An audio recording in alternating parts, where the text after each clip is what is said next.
ಕೊನೆ ಪ್ರಶ್ನೆ, ಇವಾಗ ಏನು ನಡೀತಿದೆ ಪಾಂಚಾಳ್ ಅವರ ಆತ್ಮಹತ್ಯೆ ಮತ್ತೆ ಖರ್ಗೆ ಅವ್ರ ಮೇಲೆ, ಪ್ರಿಯಾಂಕ್ ಖರ್ಗೆ ಅವ್ರ ಮೇಲೆ ಆರೋಪ, ಅವ್ರ ರಾಜೀನಾಮೆಗೆ ಆಗ್ರಹಿಸಿ ಇವಾಗ ಬಿಜೆಪಿ ನಿಯೋಗ ಒತ್ತಾಯ ಮಾಡ್ತಿದೆ. ಬಟ್ ಅವರು ರಾಜೀನಾಮೆ ಯಾವುದೇ ಕಾರಣಕ್ಕೂ ಕೊಡಲ್ಲ, ಬಿಜೆಪಿನವ್ರು ಬಟ್ಟೆ ಹರ್ಕೊಂಡ್ರು ನಾನು ರಾಜೀನಾಮೆ ಕೊಡಲ್ಲ ಅಂತ ಹೇಳಿದ್ದಾರೆ. ಅವ್ರ ಮಾತಿಗೆ ಏನು ಹೇಳ್ತೀರಿ ನೀವು? ನಾವು ಏನು ಹೇಳೋಕ್ಕಾಗ್ತೈತೆ ರೀ? ಬಟ್ಟೆ ಹರ್ಕೊಂಡ್ರು ಕೊಡೋದಿಲ್ಲ. ನಾ ಏನು ಮಾಡಕ್ಕೆ ಅವ್ರ ರಾಜೀನಾಮೆ ಕೇಳೋದು ದಮ್ ಯಾರ ಬಲ್ಲಿ ಐತೆ ಹೇಳ್ರಿ? ಕಾಂಗ್ರೆಸ್ನಾಗ ಸಿದ್ದರಾಮಯ್ಯ ಬಲ್ಲಿದೆ, ಡಿ ಕೆ ಶಿವಕುಮಾರ್ ಭಾಳ ಎಲ್ಲ ಹುಯಿ ಮಾಡ್ತಾರೆ. ಅವ್ರು ಮಾಡತ್ತೆ ಹೇಳ್ರಿ ಖರ್ಗೆ ವಿರುದ್ಧ? ಮಿಸ್ಟರ್ ಯತ್ನಾಳ್ ಹತ್ತಿದೆ ಈಗ ಅನ್ನತ್ತಲ್ರಿ, ಮಿಸ್ಟರ್ ಖರ್ಗೆ ಅಂತ ಅನ್ಬೇಕು.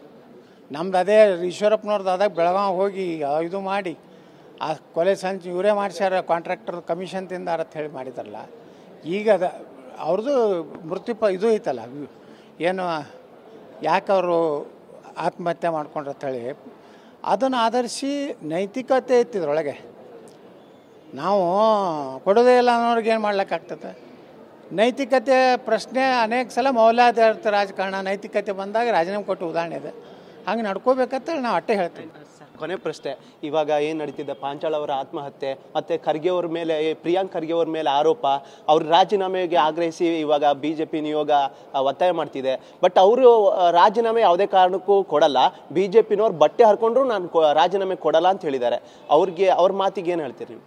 ನಾವು ಏನು ಹೇಳೋಕ್ಕಾಗ್ತೈತೆ ರೀ? ಬಟ್ಟೆ ಹರ್ಕೊಂಡ್ರು ಕೊಡೋದಿಲ್ಲ. ನಾ ಏನು ಮಾಡಕ್ಕೆ ಅವ್ರ ರಾಜೀನಾಮೆ ಕೇಳೋದು ದಮ್ ಯಾರ ಬಲ್ಲಿ ಐತೆ ಹೇಳ್ರಿ? ಕಾಂಗ್ರೆಸ್ನಾಗ ಸಿದ್ದರಾಮಯ್ಯ ಬಲ್ಲಿದೆ, ಡಿ ಕೆ ಶಿವಕುಮಾರ್ ಭಾಳ ಎಲ್ಲ ಹುಯಿ ಮಾಡ್ತಾರೆ. ಅವ್ರು ಮಾಡತ್ತೆ ಹೇಳ್ರಿ ಖರ್ಗೆ ವಿರುದ್ಧ? ಮಿಸ್ಟರ್ ಯತ್ನಾಳ್ ಹತ್ತಿದೆ ಈಗ ಅನ್ನತ್ತಲ್ರಿ, ಮಿಸ್ಟರ್ ಖರ್ಗೆ ಅಂತ ಅನ್ಬೇಕು. ನಮ್ದು ಅದೇ ಈಶ್ವರಪ್ಪನವ್ರದ್ದು ಅದಾಗ ಬೆಳಗಾವಿ ಹೋಗಿ ಇದು ಮಾಡಿ ಆ ಕೊಲೆ ಸಂಚು ಇವರೇ ಮಾಡಿಸ್ಯಾರ, ಕಾಂಟ್ರಾಕ್ಟರ್ ಕಮಿಷನ್ ತಿಂದಾರ ಅಂತ ಹೇಳಿ ಮಾಡಿದಾರಲ್ಲ. ಈಗ ಅವ್ರದ್ದು ಮೃತ್ಯು ಇದು ಐತಲ್ಲ, ಏನು ಯಾಕೆ ಅವರು ಆತ್ಮಹತ್ಯೆ ಮಾಡ್ಕೊಂಡ್ರು ಅಂತೇಳಿ ಅದನ್ನು ಆಧರಿಸಿ ನೈತಿಕತೆ ಇತ್ತಿದ್ರೊಳಗೆ ನಾವು ಕೊಡೋದೇ ಇಲ್ಲ ಅನ್ನೋರಿಗೆ ಏನು ಮಾಡ್ಲಿಕ್ಕಾಗ್ತದೆ?